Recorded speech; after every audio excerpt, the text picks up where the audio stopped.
दोस्तों, आप सबने 1857 के स्वाधीनता संग्राम के बारे में तो सुना होगा, जिसे आमतौर पर भारत का पहला स्वतंत्रता संग्राम माना जाता है। लेकिन क्या हो अगर मैं आपसे कहूँ 1857 में पहला स्वतंत्रता संग्राम नहीं हुआ था, बल्कि उससे 51 साल पहले भी एक विरोध हुआ था, जिसे अंग्रेजों के खिलाफ बगावत की पहली लड़ाई कहा जाता है।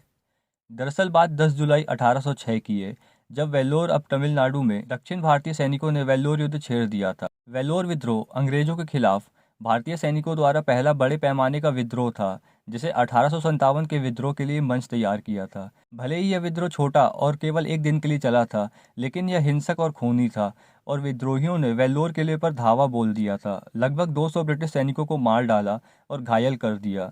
इस अचानक प्रकोप को अंग्रेजों ने दबा दिया और लगभग 100 विद्रोहियों को मार डाला गया और एक छोटी संख्या को कोर्ट मार्शल कर दिया था।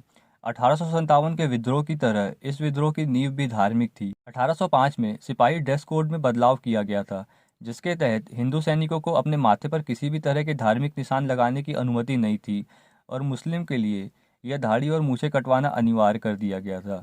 इसके अलावा मद्रास आर्मी के commander in chief general sir John Cradock ने सभी सैनिकों के लिए एक गोल टोपी पहनना अनिवार्य कर दिया था, जो उनके द्वारा पहनी जाने वाली पगड़ी के स्थान पर बड़े पैमाने पर यूरोपियों और ईसाइयों से जुड़ा था।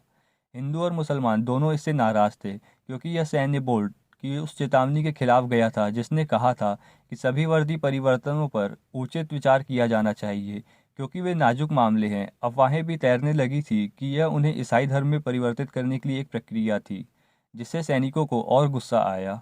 दूसरी ओर अंग्रेजों ने यह बदलाव यह सोचकर किया कि वे सैनिकों के रूप में सुधार करेंगे।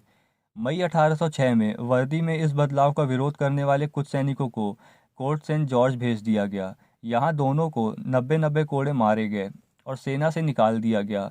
विरोध करने वाले 19 अन्य सिपाहियों को 50-50 कोड़े मारे गए और उनसे ईस्ट इंडिया कंपनी से माफ़ी मांगने को कहा गया। इस विद्रोह को मृतक टीपू सुल्तान के बेटों ने और भड़काया, जिन्होंने अंग्रेजों के खिलाफ कई द्वेष रखे और विद्रोह में सिपाहियों की मदद की। वेल्लोर किले की चौकी ब्रिटिश इन्फेंट्री की 4 कंपनियां और मद्रास इन्फेंट्री की 3 बटालियनों से बनी थी। सुबह के शुरुआती घंटों में सिपाहियों ने अपना हमला शुरू कर दिया और गैरिसन की कमान संभाल रहे कर्नल फैंककोर्ट की हत्या कर दी।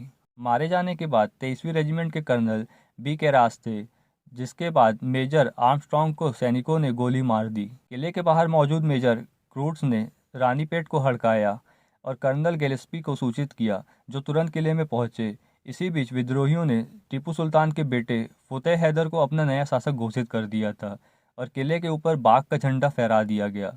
इस विद्रोह को कर्नल गैलेस्पी ने समाप्त किया। इस विद्रोह में 800 भारतीय सैनिक मारे गए थे और 600 सैनिकों को वेल्लोर और तिरुचि में कैद कर दिया गया था। कुछ विद्रोहियों को अंग्रेजों ने गोली मार दी और कुछ को फांसी दे दी।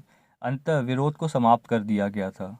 टीपू सुल्तान के बेटे को कलकत्ता भेज दिया गया और कमांडर इन चीफ और गवर्नर को वापस बुला लिया गया। इसके अलावा सैनिकों के साथ धार्मिक हस्तक्षेप को समाप्त कर दिया गया और भारतीय रेजिमेंट में सैनिकों को कोड़े मारे जाने लगे। 1806 के वेल्लोर विद्रोह और 1857 के विद्रोह में काफ़ी समानताएं हैं।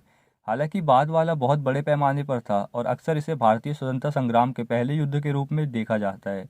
1857 में सिपाहियों ने बहादुर शाह जफर को भारत का सम्राट घोषित कर ब्रिटिश शासन को कुचलने की कोशिश की थी। ठीक उसी तरह जैसे 1806 में विद्रोहियों ने टीपू सुल्तान के बेटे को सत्ता दिलाने की कोशिश की।